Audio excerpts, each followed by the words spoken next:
신명기 이 16장에 보면 구약의 3대 절기인 유월절, 그리고 초막절, 그리고 맥추절, 칠칠절이라고도 하는 이 맥추절, 이 세 가지 절기가 이렇게 나와 있습니다. 우리가 좀 쉽게 이해하기 위해서 이 세 가지 절기는 농사의 그 순서대로 이렇게 정해진 절기입니다.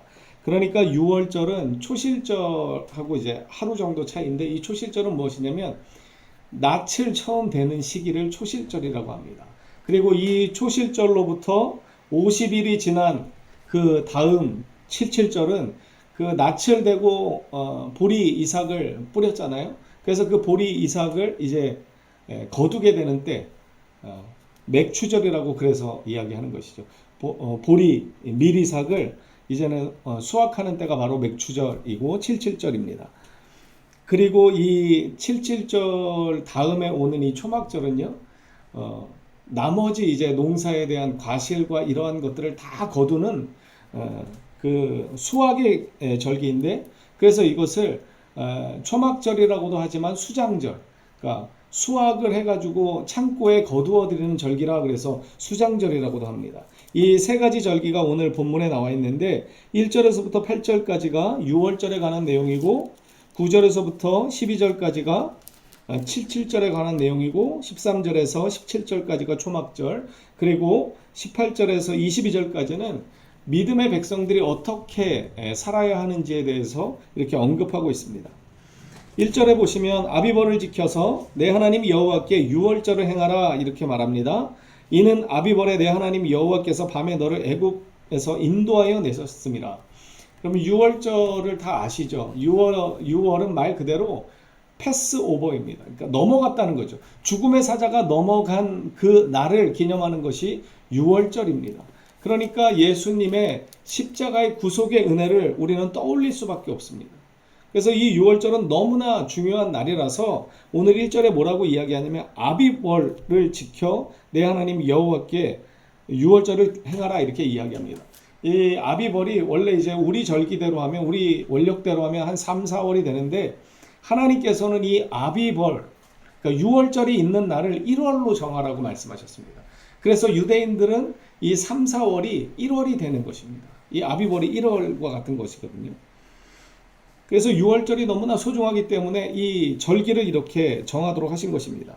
2절이 중요한데요. 2절 한번 말씀 읽어보겠습니다. 시작. 여호와께서 자기의 이름을 두시려고 택하신 곳에서 소와 양으로 내 하나님 여호와께 6월절 제사를 드리되. 지금까지는 이스라엘 백성이 하나로 움직였습니다.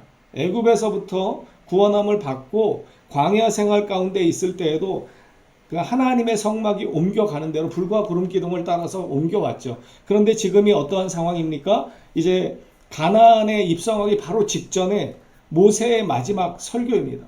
모세가 지금 가나안 입성을 앞둔 다음 세대들, 출애굽 2세대들에게 너희들이 앞으로 가나안 땅에 들어가게 되거든? 이렇게 행하라고 하면서 말씀을 주시는 것인데, 지금까지는 하나 되어 있었지만 가나안 땅에 들어가서 정복 전쟁을 하고 또 이렇게 여러 지파별로 이제 땅을 분배받게 됩니다. 그러면 각자 흩어지게 되죠. 그런데 각자 흩어져 살게 되더라도 1년에 3번, 오늘 본문에 등장하는 6월절과 칠칠절과 이 초막절, 이 세 절기만큼은 따로 드리지 말고 반드시 하나님 앞에 나와서 예배하라고 하는 것입니다. 그러니까 가나안 땅에 들어가게 되면 하나님께서 성전을 통해서 중앙성소에서 예배를 받으시겠다 말씀하시는 것과 마찬가지입니다. 그렇기 때문에 너희의 임의대로 예배하지 말고 하나님이 정하신 그곳에서 예배하라고 하는 것입니다. 예배의 본질을 우리는 이 2절에서 알 수 있습니다. 예배의 본질은 무엇입니까? 하나님의 이름이 있는 곳, 하나님의 임재가 있는 곳에 우리의 느낌대로, 우리의 마음대로 드리는 것이 아니라 어떻게 드리라고 그랬죠? 택하신 곳에서, 하나님께서 택하신 곳이라고 하는 것은 하나님이 지정하시고 하나님이 말씀하신 그곳에서 예배를 드리라고 하는 것입니다. 이것은 장소뿐만 아니라 우리의 자세를 일컫는 말이기도 합니다. 어떠한 자세로 예배를 드려야 하는가? 우리는 하나님의 말씀을 갈급해하는 마음을 가져야 합니다. 주님의 은혜를 사모하는 마음을 가지고 주님 앞에 나와야 하는 것이죠. 그것이 예배자의 진정한 모습입니다. 그러면서 3절에 이런 말씀이 나옵니다. 유교병을 그것과 함께 먹지 말고 이래 동안은 무교병 곧 고난의 떡을 그것과 함께 먹으라고 그러는데, 이 유교병은요 누룩을 넣은 것입니다. 누룩을 넣으면 빵이 부풀어서 이렇게 먹을 것이 많아지죠. 그런데 누룩을 넣지 않으면 어떻게 됩니까? 빵이 빵으로서의 기능을 제대로 하지 못합니다. 부드럽지도 않고 딱딱하고 질기고. 그런데 6월절 그 하나님의 구속의 역사가 시작되는 그날에 시간이 없었기 때문에 누룩을 넣지 않고 그대로 가지고 나왔습니다. 반죽만 한 채로 가지고 나와서 그것을 먹었습니다. 그것이 그래서 고난의 떡이라고 하는 것입니다. 힘들고 어려웠던 시절, 그리고 광야 시절도 마찬가지죠. 누룩을 넣을 만한 그러한 형편이 안 됐을 뿐만 아니라 힘들고 어려운 시절을 지날 때 이 무교병을 먹었던 것을 기억하라고 하는 것입니다.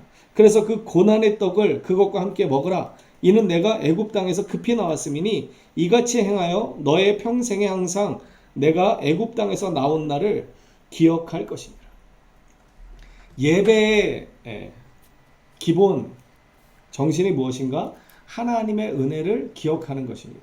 하나님의 은혜를 기억하라고 하는 것은 하나님의 은혜에 대해서 감사하라고 하는 것이죠. 예배는 감사입니다. 그래서 예배는 축제가 되는 것이죠. 그저 시간이 되었기 때문에 와서 예배를 드리는 것이 아니라 내가 누구이고 하나님은 어떠한 분이신지를 다시금 생각하는 것입니다. 그래서 그 하나님께 받은 은혜에 대해서 다시 묵상하고 그 하나님 앞에 감사하고 찬양하는 것이죠. 그것이 예배입니다. 그러면서 4절에 보면 이래 동안에는 내 모든 지경 가운데 누룩이 보이지 않게 하라 이렇게 이야기합니다. 누룩은요 신약에 보면 두 가지의 경우로 이야기가 됩니다. 한 가지는 좋은 경우로 이렇게 비유되는데, 천국을 비유할 때 누룩에 비유합니다. 누룩이 별로 작고 보이지 않지만 그 누룩을 넣으면 나중에 엄청나게 커지죠. 그래서 천국이 이 누룩과 같다 이런 표현을 합니다. 그래서 지금은 보이지 않고 뭔가 완성되지 않은 것 같지만 마침내는 천국의 모습이 확연하게 드러날 것임을 이야기하면서 누룩을 이야기합니다. 그리고 또 한 가지 나쁜 경우가 있죠. 이 누룩은 무언가를 변질시키고 오염시키는 것으로 이렇게 표현됩니다. 그래서 누룩을 조심하라고 하는 것이죠. 특별히 예수 그리스도의 그 구속의 은혜, 구속의 십자가를 다른 것과 섞지 말라고 하는 것입니다. 변질시키지 말라고 하는 것이죠.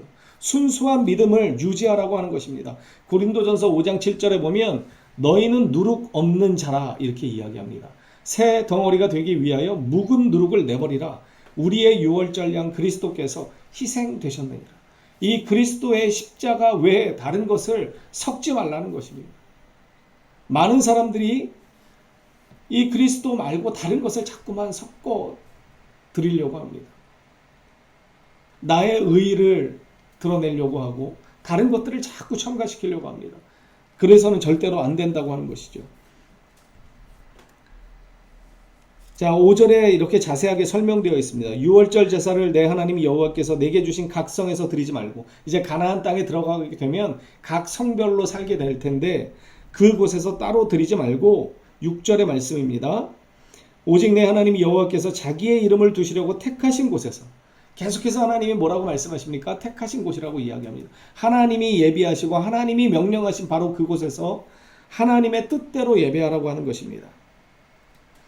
내가 애굽에서 나오던 시가 곧 초저녁 해질 때에 6월절 제물을 드리고 내 하나님 여호와께서 택하신 곳에서 그 고기를 구워 먹고 아침에 내 장막으로 돌아갈 것이니라. 너는 엿새 동안은 무교병을 먹고 일곱째 날에 내 하나님 여호와 앞에 성회로 모이고 일하지 말지니라. 안식하라고 하는 것입니다. 하나님의 은혜를 기억하면서 일하지 않아도 하나님께서 지키심을 믿고 주님 앞에 예배하라고 하는 것입니다.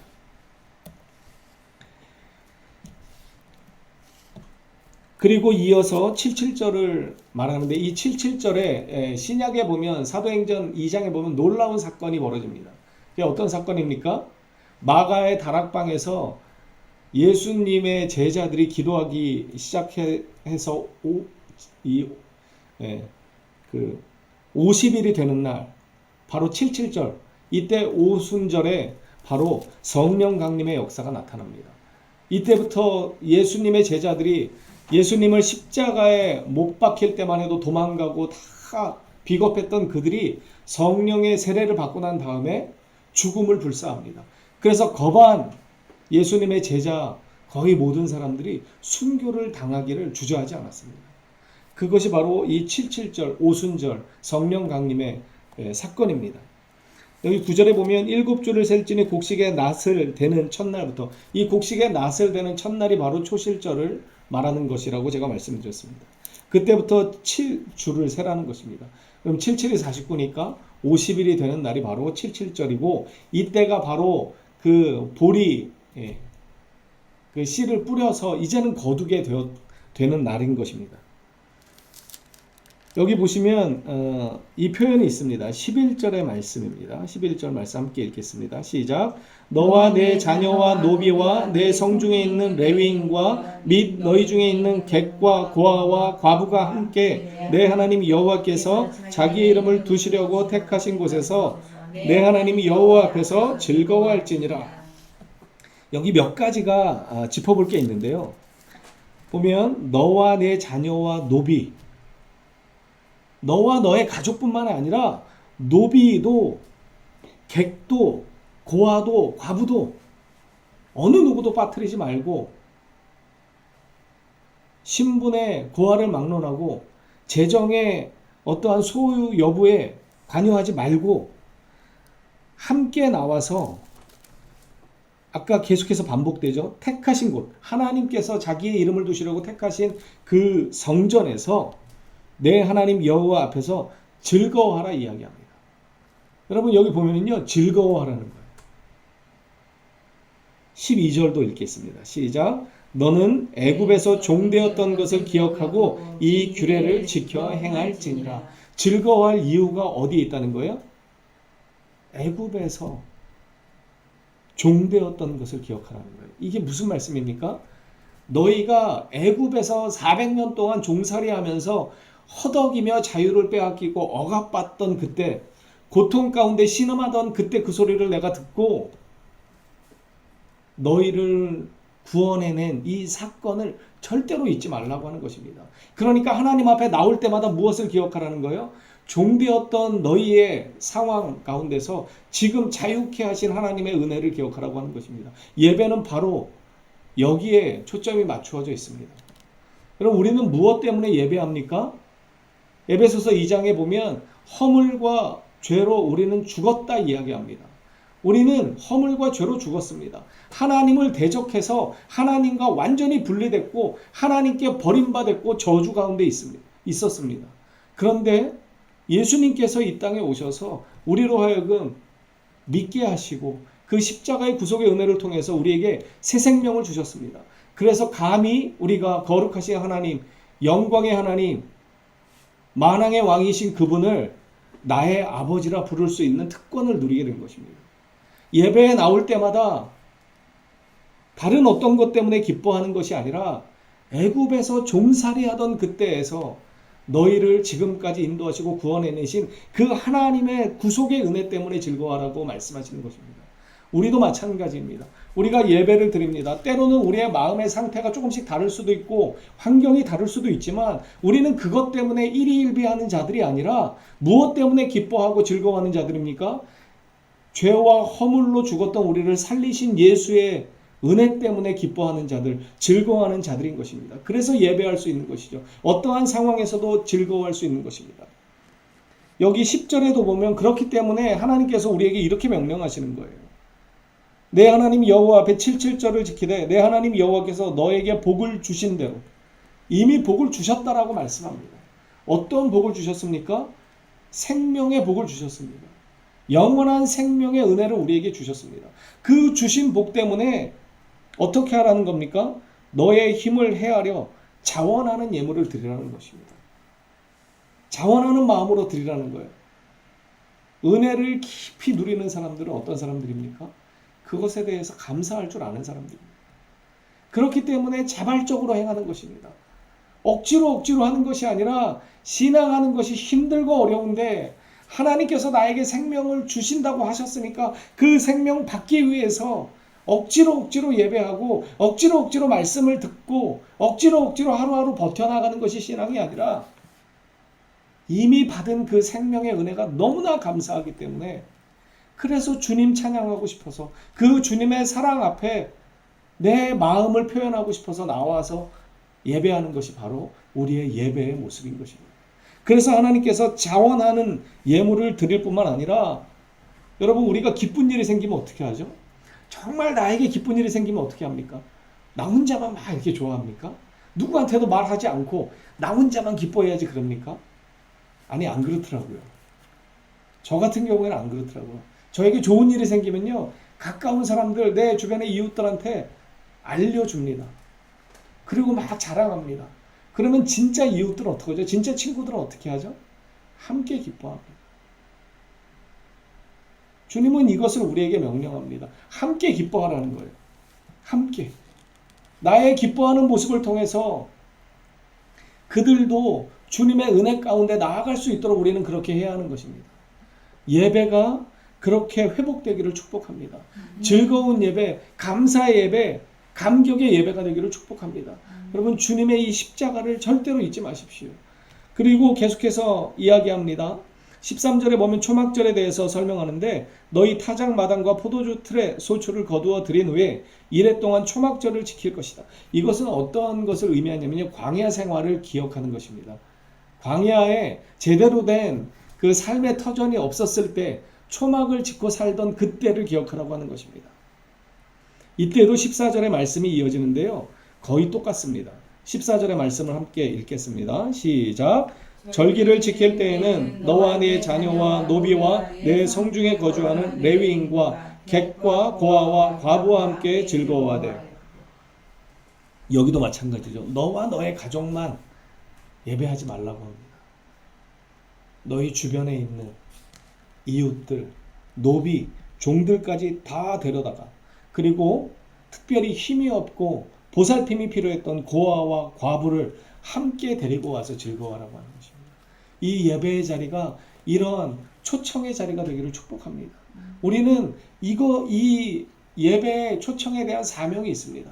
우리만 예배하는 것이 아니라 정말 나와 가까운 이웃과 형제들을 우리는 초청해야 합니다. 그리고 하나님의 은혜 앞에 우리가 어떻게 예배 드리는지 우리는 보여줄 사명을 가진 자들입니다.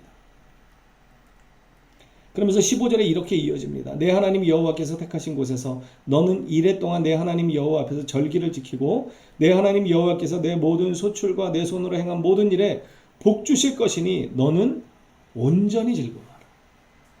온전히 완전히 기뻐하라는 것입니다. 그러니까 염려하지 말고 그냥 기뻐하고 즐거워하면 된다는 거예요. 이것이 우리에게 명령하신 주님의 예배의 모습입니다. 자, 그래서 16절에 이렇게 이야기합니다. 너희 가운데 모든 남자 1년에 3번 무교절, 77절, 초막절에 내 하나님 여호와께서 택하신 곳에서 아주 여러 번 반복됩니다. 4번인가 5번 반복되는데요. 이 택하신 곳은 무엇입니까? 하나님이 원하시는 그 장소, 하나님이 원하시는 그 모습대로 예배하라고 하는 것입니다. 우리는 자꾸만 내 임의대로 하려고 합니다. 내 안에 자아가 자꾸만 꿈틀거릴 때마다 여러분이 이 말씀을 기억하셔야 합니다. 하나님이 택하신 곳에서 하나님이 원하시는 방법대로 우리는 예배해야 합니다. 그래서 17절에 이렇게 말씀이 이어집니다. 16절 끝절에 보면 여호와를 배웁되 빈손으로 여호와를 배웁지 말고. 감사가 넘치는 사람은 빈손으로 나올 수 없죠. 너무나 당연한 것입니다. 각 사람이 내 하나님 여호와께서 주신 복을 따라 그 힘대로 드릴지니라. 너희에게 주신 그 복을 생각해보고 너희 힘 닿는 대로 하나님 앞에 드리라고 하는 것입니다.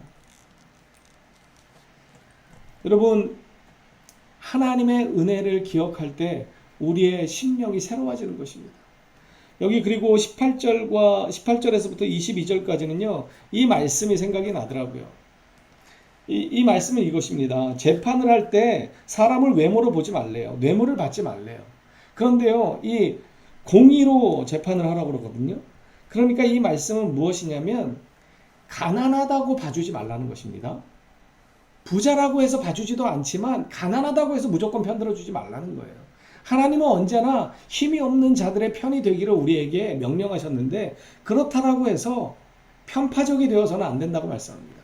공의대로 정의대로 하나님의 뜻대로 그렇게 행하라고 하는 것입니다. 자, 20절의 말씀인데 함께 읽어볼까요? 시작. 너는 마땅히 공의만을 따르라. 그리하면 내가 살겠고 내 하나님 여호와께서 내게 주시는 땅을 차지하리라. 새벽에도 말씀드렸던 것처럼 땅을 차지한다고 하는 것은요, 하나님의 자녀가 된다는 것을 의미합니다. 왜냐하면 당시의 땅은 누가 받습니까? 바로 자손이 땅을 아버지로부터 받는 것입니다. 유산으로 이어받는 것이죠. 그런 것처럼 땅은 언제나 하나님께서 주시는 선물입니다. 그래서 땅을 차지한다라고 성경에서 말할 때 이 땅을 차지한다고 하는 것은 결국은 하나님의 자녀가 되었음을 선포하는 것과 다르지 않습니다. 그러니까 여기서 이야기하는 성경에서 말하는 땅을 주신다고 할 때 그 복은 하나님의 자녀가 되는 복을 의미하는 것이기도 합니다. 실제로 땅을 주시기도 하지만 그 영적인 의미도 우리는 꼭 기억해야 합니다. 그렇기 때문에 기뻐할 수 있는 것이죠. 만왕의 왕이 되시고 전능하신 하나님이 우리의 아버지가 되신다는 것이 바로 땅을 차지하게 된다는 이 복의 선포에 있습니다. 그러면서 21절에 보면 우상 숭배하지 말라고 이렇게 말씀합니다. 하나님의 은혜가 기쁘고 하나님의 은혜가 감격스러운 자가 어떻게 한눈을 팔 수 있겠습니까? 절대로 그럴 수 없습니다. 오직 주님께만 예배하는 자가 되어야 하는 것이죠.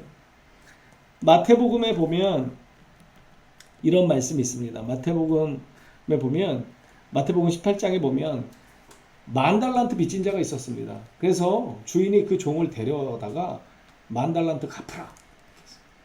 근데 이 종이 능력이 없습니다. 10,000달란트 빚은 졌는데 뭐 갚을 능력이 전혀 없어요. 애걸애걸합니다. 좀 탕감해 주십시오.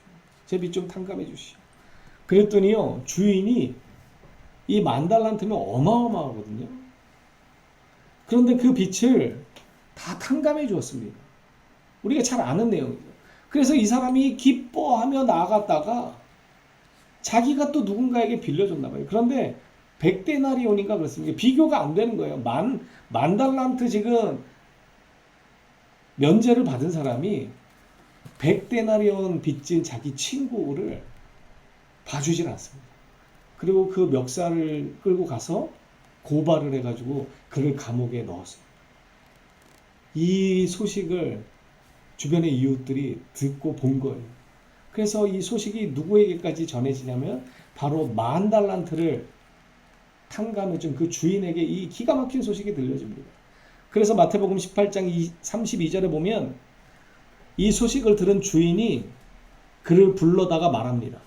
악한 종아, 네가 빌기에 내가 너의 빚을 전부 탕감하여 주었는데 내가 너를 불쌍히 여김과 같이 너도 내 동료를 불쌍히 여김이 마땅하지 아니하냐. 주인이 노하여 그 빚을 다 갚도록 그를 옥졸들에게 넘기니라. 그러면서 35절의 말씀인데요. 너희가 각각 마음으로부터 형제를 용서하지 아니하면 나의 하늘 아버지께서도 너희에게 이와 같이 하시리라. 물론 이 빚탕감의 문제가 오늘 이 본문과 조금 다를 수도 있지만 하나님의 은혜를 경험한 사람들은 어떻게 해야 된다는 것이죠. 하나님의 사랑을 경험한 사람들. 여러분, 우리는 용서를 경험한 사람들입니다. 우리는 씻을 수 없는 죄인들이었어요. 에베소서 2장 8절에서 이야기하는 것처럼 우리는 허물과 죄로 죽을 뻔한 사람들이 아니라 이미 죽었던 사람들입니다. 도저히 회생이 불가능한 파산에 이른 사람들이었어요. 그런데 하나님께서 그 파산 상태의 우리를 그저 값없이 용서해 주시고 그 모든 빚을 다 탕감해 주셨습니다. 그런데 오늘 제가 인용해 드렸던 마태복음 18장에서는요, 주인이 그냥 그 빚을 탕감하는 것이잖아요. 그렇지 않습니다. 누군가는 갚아야 되는 거예요. 실제로 그 10,000달란트는 갚아야 되는 거예요. 왜냐하면 재정이 비면 안 되잖아요. 그래서 누가 이 빚을 갚아주신 것입니까? 예수님이 우리의 빚을 갚아주신 분이신 것입니다. 그러니까 우리는 어떻게 해야 됩니까? 여기 18절, 19절, 20절에 나오는 공의만을 따르라고 하는 것, 이것은 바로 하나님의 공의를 따라서, 하나님의 긍휼을 따라서 예수 그리스도의 십자가의 구속의 은혜를 통해서 구원함을 받고 용서함을 받고 죄사함을 받은 너희가 그렇게 살라고 하는 것입니다. 마땅히 그렇게 살아야 한다는 것이죠. 그것을 이야기합니다. 다시금 말씀으로 돌아가면 오늘 이 신명기 16장의 이 절기에서 가장 중요한 절기는 유월절입니다. 그런데 이 유월절뿐만이 아니라 이 맥추절, 칠칠절과 이 초막절, 이 두 절기가 뜻하는 바도 참 의미 있다고 생각합니다. 주님께서 우리를 구원하셨을 뿐만 아니라 구원하시고 내버려 두시는 분이 아니라 이른 비와 늦은 비를 통해서 이 보리를 얻게 하시고 또 초막절에는 과일을 얻게 하시고 다른 곡식들을 얻게 하시는 것, 이것은 무엇입니까? 하나님이 우리의 생명, 영원한 생명뿐만 아니라 이 땅의 이 삶도 책임지신다는 것을 의미하는 것입니다. 그렇기 때문에 우리는 그 하나님 앞에 감사해야 하는 것입니다. 제가 엊그저께 목사님들 모임이 있어서 기도 모임을 좀 다녀왔는데 개인적인 이야기들을 좀 하자고 그러더라고요. 그러니까 교회 이야기 말고 개인적인 좀 어려움이나 그런 기도 제목을 좀 이야기했으면 좋겠다라고 그러더라고요. 그래서 한 20명 정도가 모이다 보니까 뭐 각자 좀 이야기하고 그러다 보니까 시간이 되게 늦어졌어요. 제 차례가 되었는데 저는 사실 이번에 가고 싶지 않았습니다. 별로 지금 상황이 좋지도 않고 뭐 가서 이야기할 만한 거리도 없고 그래서 계속 좀 안 가려고 버텼어요. 그러다가 이제 저희 가까이 계신 또 목사님께서 같이 가자고 이렇게 또 연락이 따로 와가지고 갔다 왔는데 제 기도 제목을 뭘 이야기를 해야 될까 고민했습니다. 그러다가 그 기도 제목을 이야기하다가 제가 좀 마음이 정리가 됐어요. 요즘 제가 별로 이렇게 기쁘지 않습니다. 한 4년, 지금 우리가 만 4년 이렇게 교회 설립하고 만 4년 차 되고 있는데 계속 반복되는 어떤 나아지지 않는 교회의 모습, 성도들의 모습을 보면서 참 실망스럽기도 하고 정말 계속해서 이렇게 될 수밖에 없나? 그런 불안도 있고 내가 뭘 잘못하고 있나? 그런 자괴감도 있고 그런 상황에서 좀 기쁘지 않은 거예요. 예배를 드리지만 제가 부족하지만 예배는 축제고 예배는 감사하고 감격이라고 제가 여러분에게 설교하지만 제가 아침마다 새벽에 나가서 기도를 해도 별로 기쁘지 않은 거예요. 제가 그런 이야기를 쭉 하게 됐습니다. 그러면서 정리를 해야 되는데 하나님께서 그런 마음을 저한테 주셨던 것 같아요. 하나님 때문에 기뻐하는 것, 이것이 진짜 성도의 모습인데 너는 목사인데 왜 성도의 모습조차 갖추고 있지 못한가? 이런 마음을 주시는 것 같았어요. 여러분 제가 아까 계속해서 말씀드렸던 것이 무엇입니까? 우리는 하나님과 완전히 단절되었던 사람들입니다. 하나님의 저주와 진노 아래 이 땅에서 잠깐 보이다가 없어지는 안개와 같은 인생을 살고 끝나면 끝나는 것이 아니라 그 후에는 영원한 하나님의 진노와 심판이 우리를 기다리고 있었어요. 우리는 그것도 전혀 몰랐죠.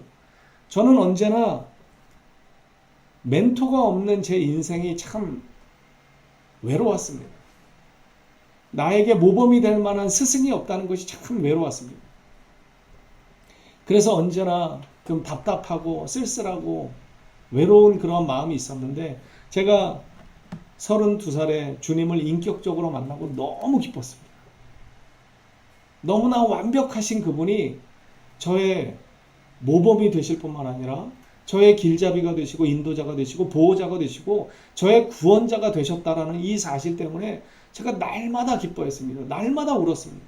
운전하면서도 울고 정말 무엇을 하든지 기뻤습니다. 주님 한 분만으로 너무너무 기뻤습니다. 그래서 그 주님 앞에 기도하고 찬양하고 그렇게 하다가 여기까지 오게 되었습니다. 그런데 저의 지금의 모습을 돌이켜보니까 제가 주님 때문에 기뻐하지 않고 있는 거예요. 오히려 여러 가지 상황들 때문에 마음이 무겁고 그 상황들 때문에 주님께서 나에게 주신 그 생명의 은혜가 너무나 큰데도 불구하고 그것을 놓치고 있다는 그러한 깨달음을 저에게 주셨습니다. 그래서 제가 목사님들께 이렇게 기도 부탁을 드렸습니다. 제가 정말 그 첫사랑을 회복하게 해달라고.